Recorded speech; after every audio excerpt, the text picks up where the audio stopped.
नमस्कार दोस्तों, नीट 2024 का रिजल्ट 4 जून को आ चुका है और लगातार बढ़ती कट ऑफ से अंदाजा लगाया जा रहा था कि इस बार भी कट ऑफ बढ़ेगी। लेकिन जैसे ही रिजल्ट आया उसने सबको हिलाकर रख दिया। इस बार सीधे सीधे 40 नंबर की कट ऑफ बढ़ी है। 67 स्टूडेंट के 720 आउट ऑफ 720 मार्क्स आए हैं। 2020 से लेकर अब तक सिर्फ 2 या 3 स्टूडेंट के 720 आउट ऑफ 720 मार्क्स आते थे।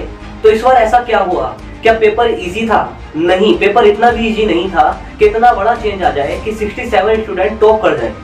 इसके अलावा 2 स्टूडेंट के 719 और 718 मार्क्स भी आए हैं, जो अब तक नीट के इतिहास में इम्पॉसिबल था। क्योंकि अगर एक क्वेश्चन गलत हुआ तो 715 मार्क्स और एक क्वेश्चन छोड़ दिया गया तो 716 मार्क्स तो आ सकते थे, लेकिन 718 और 719 सोच से परे हैं। बाद में एनटीए यानी नेशनल टेस्टिंग एजेंसी जो नीट का एग्जाम कराती है, उसने क्लैरिफिकेशन देते हुए कहा कि इन बच्चों को ग्रेसिंग मार्क्स मिले। ये क्या है? तो इसके बारे में बताया गया कि मान लीजिए एक सेंटर पर 10 मिनट लेट एग्जाम स्टार्ट हुआ, तो उस सेंटर पर प्रेजेंट सारे स्टूडेंट के 40 मार्क्स बढ़ा दिए गए, ये एज्यूम करके कि वे सारे स्टूडेंट 10 मिनट में 10 क्वेश्चन बिल्कुल सही कर लेते। ये कैसा फ्रॉड लॉजिक है? Let me introduce again. NEET का एग्जाम बच्चों को डॉक्टर बनने में हेल्प करता है। वो डॉक्टर जो आगे चलकर पेशेंट को हैंडल करते हैं, उनको दवाइयाँ देते हैं और ऑपरेशन थिएटर में ऑपरेशन को अंजाम देते हैं, और उनको मार्क्स ऐसे बांटे जा रहे हैं जैसे कि मंदिर के बाहर प्रसाद बांटा जाता है। नीट एक ऐसा एग्जाम है जिसके लिए पेरेंट्स अपनी सारी कमाई दांव पर लगा देते हैं। बहुत सारे स्टूडेंट सुसाइड कर लेते हैं क्योंकि वो इसका प्रेशर नहीं झेल पाते, और इसी एग्जाम को लगभग मजाक बनाकर रख दिया गया। और सुनिए, टॉपर लिस्ट में 7 से 8 स्टूडेंट के मार्क्स सेम है, रोल नंबर सेम है, रैंक सेम है, यहाँ तक कि उनके नाम के बाद सरनेम भी नहीं लिखा गया। मतलब ये सारे स्टूडेंट एक ही सेंटर पर या आसपास के सेंटर पर थे जिन्होंने टॉप किया।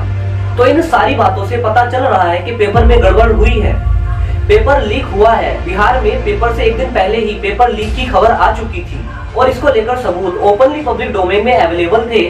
न्यूज एजेंसीज भी इसको कवर कर रही थी, फिर भी इसको एनटीए ने नजरअंदाज कर दिया। और अब जब इतनी कंट्रोवर्सी हो गई, पूरे देश में नीट स्कैम को लेकर आवाज उठाई जा रही है, तो क्या एनटीए को एग्जाम दोबारा नहीं कराना चाहिए? ये करने के बजाय वो सिर्फ ग्रेसिंग मार्क्स का बहाना लेकर अपनी गलतियों को कवर अप कर रहे हैं। हम मेडिकल प्रोफेशन की बात कर रहे हैं, जो कि एक नोबल प्रोफेशन है। ये मेडिकल स्टूडेंट आगे चलकर डॉक्टर बनेंगे, किसी की जान बचाएंगे, और अगर इनका सिलेक्शन ही सही ढंग से नहीं कराया गया तो ये फिर किसी की जान ले भी सकते हैं। इसलिए हम सबको इन स्टूडेंट की आवाज बनना पड़ेगा। जितने लोगों को हो सके इस इनजस्टिस के बारे में जागरूक करना पड़ेगा, और तब तक ये मुद्दा उठाते रहना होगा जब तक नीट एस्पिरेंट को जस्टिस ना मिल जाए। #Justice for NEET aspirant. Thank you.